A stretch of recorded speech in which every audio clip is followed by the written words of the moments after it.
Hi, Doctor and everyone. We are from Group 2. Today, we will present the topic of audit of purchase cycle.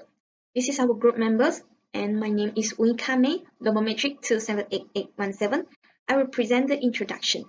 A purchasing system is a process for buying goods and service from requisition and purchase order.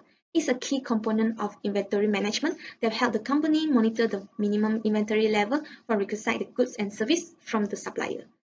When auditing the purchase cycle, the auditor should understand the purchase, payment, and purchase adjustment transaction processes. This is because the purchase cycle may have potential misstatement in the financial reports. Purchase cycle begins with receiving requests from inventory department accompanied with the requisition form. The purchasing department will make an order with a supplier by using purchase order form. The company that then receives the bill from supplier accompanied with the delivery note and purchase invoice when receiving the goods. The accounts department record the transaction into the journals, accounts, and statements that are involved after receive the document from the supplier. There have three types of transaction. The first one is purchase transaction, occurs when the client make a purchase of good and service from the supplier. The second one is cash disbursement transaction, occur when the client do a payment of goods and service that purchased from the supplier. And the third one, purchase return transaction.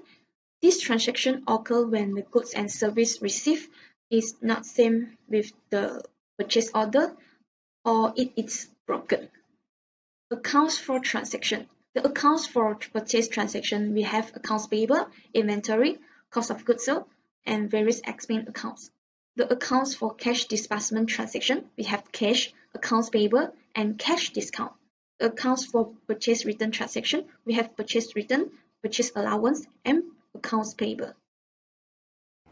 Hi, so I'm going to present the accounting system and control activity. Purchase and payable account has such significant impact on the business as a whole. It is critical to implement audit control toward it. There are 5 key functions of purchase cycle, which is the purchase requisition, the preparing purchase order, the receiving and storing the good for inventory, the reviewing and approving suppliers' invoices, and lastly is the recording the purchase and liabilities. Control should be implemented in each function with a focus on segregation of duty and independent check for each function. So first, we are going to go through the purchase requisition. It is the first transaction trial of documented evidence from a department inside the entity requesting goods or services to be purchased. The authenticity of this request must be verified to guarantee that there is no fictitious transaction has been generated and that the purchase transaction has occurred. A pre-number purchase requisition form is a type of control that ensures the goods requested are authorized by the entity requisition authority. Purchase requisition form provide the good, quantity order, pricing, and item code in addition to the supplier description. This is the example of the purchase requisition form. Next is the preparing purchase order. The preparation of purchase order is entrusted to separate department from the warehouse to prevent fraudulent requisition of order for personal use. When the purchase department receives an authorized requisition form from the department or the warehouse, they will prepare accordingly. The purchase order, like a purchase requisition form, specify the goods or services required, quantity, pricing, delivery mode, and supplier information such as the name and address. Purchase orders are used as audit documented evidence of the purchase transaction occurrence. As assurance of the completion purchase transaction, the purchase order should be pre-numbered and properly authorized by purchasing manager. Then the purchasing manager will perform this task to ensure that the good purchases has received and recorded. The third one is receiving and storing the good for inventory. Purchase order which has been approved will be forwarded to the warehouse where the storekeeper will receive the good from the supplier. It is critical to guarantee that the goods received are properly ordered and delivered. Of goods that not been properly ordered should be rejected. As a result, the storekeeper should inspect the product's description, quantity, and condition. The storekeeper prepare a pre-numbered goods receive note which called as GRN for each delivery to describe the goods, quantity, and condition. The GRN will then be submitted to the account department and will be served as essential proof of the purchase transaction occurrence. An accounting personnel will do an independent check on the sequence number of the pre-numbered GRN to confirm the occurrence of the purchase transaction recorded. This is the example of the GRN. Thank you. Assalamualaikum warahmatullahi wabarakatuh. My name is Aiman Fariha binti Fatah, number matric 273444. Today, I will present about accounting system and control activities. First is approving supplier invoice. This accounting department will receive supplier invoice once the stockkeeper receives the goods. Every business must have a detailed control regarding the supplier invoice. Why? This is because to ensure that the supplier's invoice will be recorded by providing serial numbers. Next, it to make sure all the supplier invoice related to the valid purchase transaction. Then, it also to ensure that all supplier invoice amounts are accurately calculated at the agreed price between the customer and also the company. Third, it to make sure that the invoice are correctly recorded to the right account. Then, it to ensure that the payment that made to a valid supplier and not a false supplier. Next, we go to the recording the purchase and liabilities. A detailed control should be established to record this purchase and liability because it to make sure that the transaction record are correctly to the company. There are several steps in recording the purchase. First, the supplier invoice must put in the purchase journal in numeric sequence. This means that consequently 1, 2, 3 to avoid any missing invoice. Then, we must post the supplier's invoice as supplier's journal, the account payable subsidiary ledger. This general ledger and account payable balance must periodically compare to make sure the agreement of both is balanced and fairly to the both sides. Then, we also must post the purchase journal to the general ledger. At the end of the month, a supplier statement is reconciled against the account payable balance. If we have difference between the balance by the company and the customer, we can rectify it immediately. The last accounting system and control activity is payment transaction. This payment of transaction consists of things which are paying the liability and recording the payment. Why control over payment should be established by the company? First, because the company must have make a segregation of duties so that they cannot miss out the activities. Second, the check cleaner should ensure that the payment documents are supported by a valid and approved supplier invoice and make sure that the amount and detail of the supplier are correct. Next, the company should have a clarified indication of payment of supplier invoice once the payment is made so that they cannot have a double reception. Then, lastly, the company must have only several people to be authorized to blank check and electronic signature to avoid anything can harm the company. Once the payment made to the supplier, the company should have a proper recording of the payment. They cannot do not record the payment because the payment transaction is very important. The payment transaction will be updated in the payment journal, general ledger, and account master file also will be updated. So this control over recording the payment also is very important and should be established by every company. First is to make sure no discrepancy so that should compare the amount recorded in the payment journal with the check summary. Then it will make sure that all payments are properly taken up in the account and prepare a bank reconciliation. Assalamualaikum, my name is Nafida binti Razifki 272682. Okay, I will present the major internal control and related audit procedures. Okay, implementation of procedure for risk assessment by way of gaining and understanding related to the entity as well as internal control over purchases and payables of the audit plan's development process. Okay, the risk of material misstatement is assessed and the audit procedure is designed as understanding the entity to identify inherent risk, obtaining an understanding of internal control over purchase and payables, assessing risk of material misstatement, design further audit procedures. Okay, for the understanding the entity to identify inherent risk, auditor must be aware of the nature of the entity operations in terms of purchases and payables, including understanding a company product or services, as well as its cost of sales and gross margin can be calculated.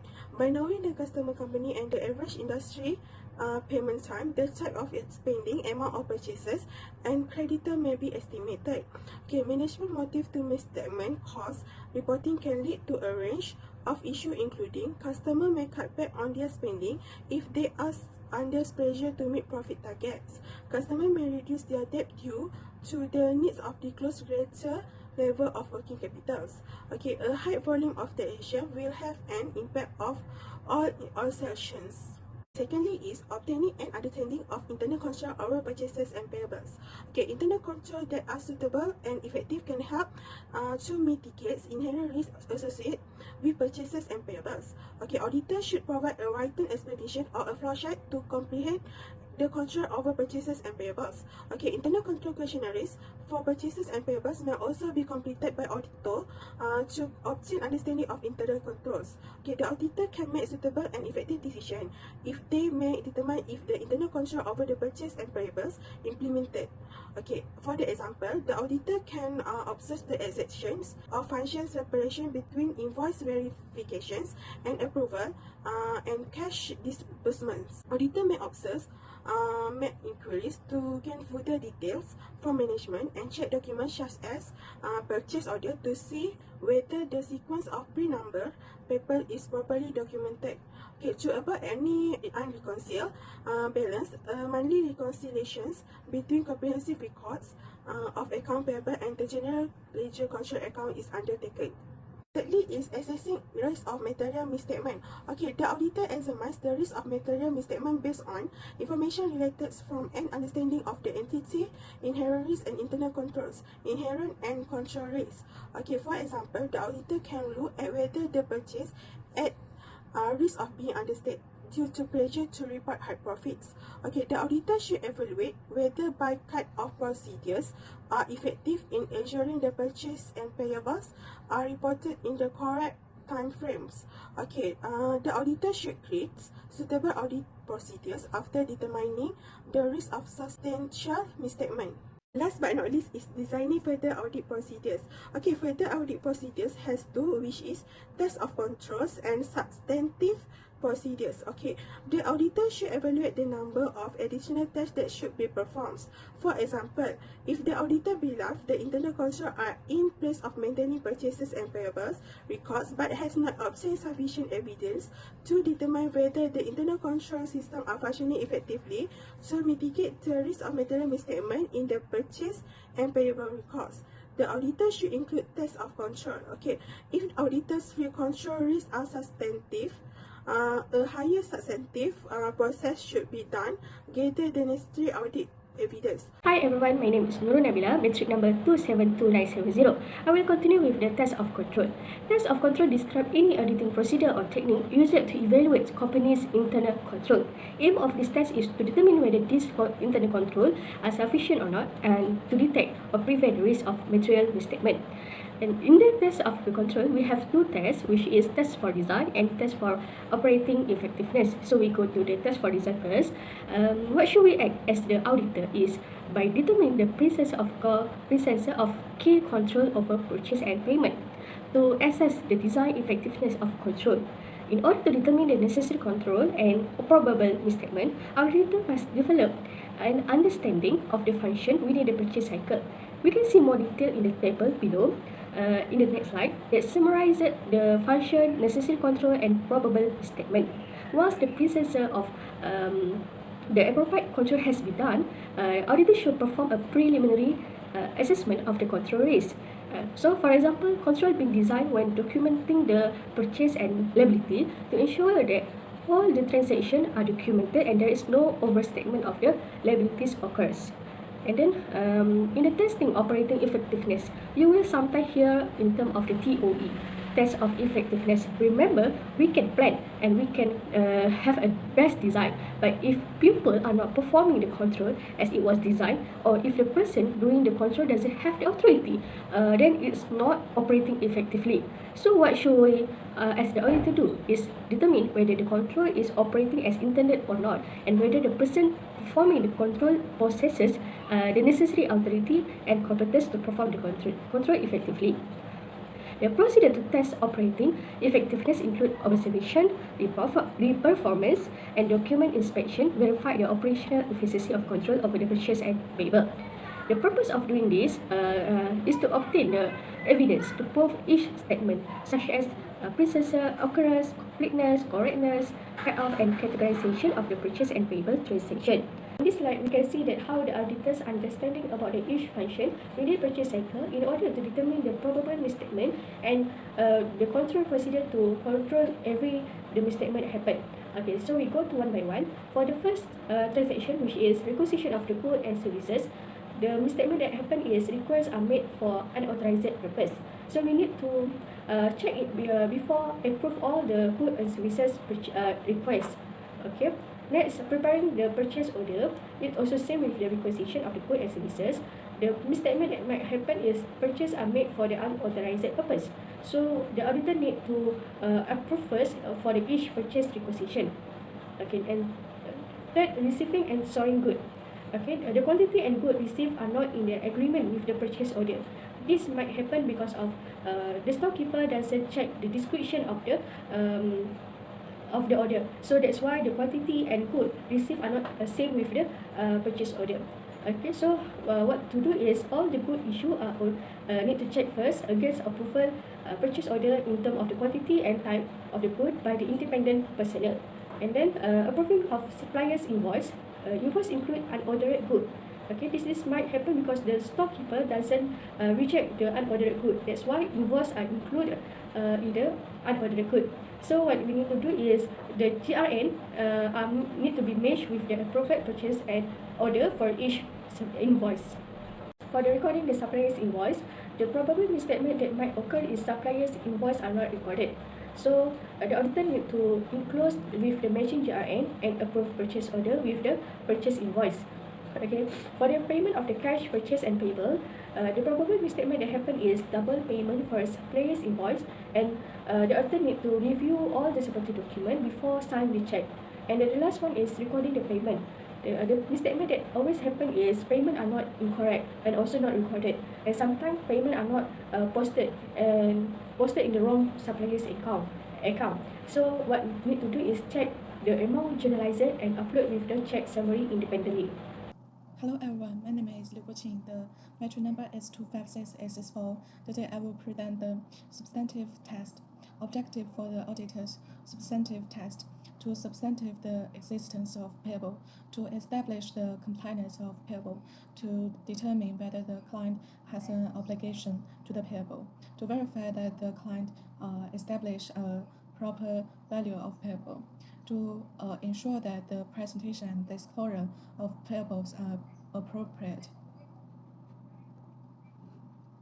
Account payables substantial audit process may comprise about substantive analytical method and test of details. Analytical procedures are used to confirm establishments and confirm in 4 pages to reveal the understanding of an entity, to determine any fluctuation, to determine ratios and trends, to analyze expense accounts. Test of details of balance concerned with obtaining evidence about account payable balance. Don't be concerned about debit or credit transactions by the balance at the end of the period. Types of details of transaction are used to corroborate the test of details of balance. The test of transactions are normally performed during the interim audit and in the form of double purpose test. Conclusion. The auditor should understand the business function related to the purchases and credit purchases because it helps auditor to determine necessary internal control over the purchases and payable accounts. The auditor should determine the exemption for purchases and accounts payable and their related audit objective. The auditor should perform tests of control to determine the control risk and the number of substantive tests that should be performed. The auditor should searching for unrecorded liabilities. That's all for our group. Thank you.